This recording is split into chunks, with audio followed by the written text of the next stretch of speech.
BCM Vathuampui Sunday Sikul hall chu tukin dar nga le mini somli vel khan karen so da wangin kang nga chunga hian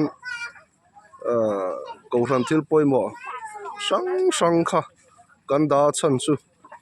tun kar liam ta mai khan hemi biakin thar i kan lu lu ta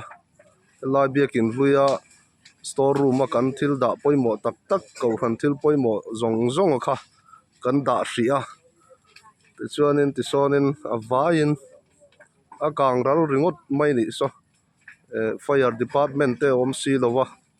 hanin thel ngai na a om lo ni deuh ber mai ko ran na tuipam khol kan nei ve chuna kha a chunga son kan lo da box ya ti hianin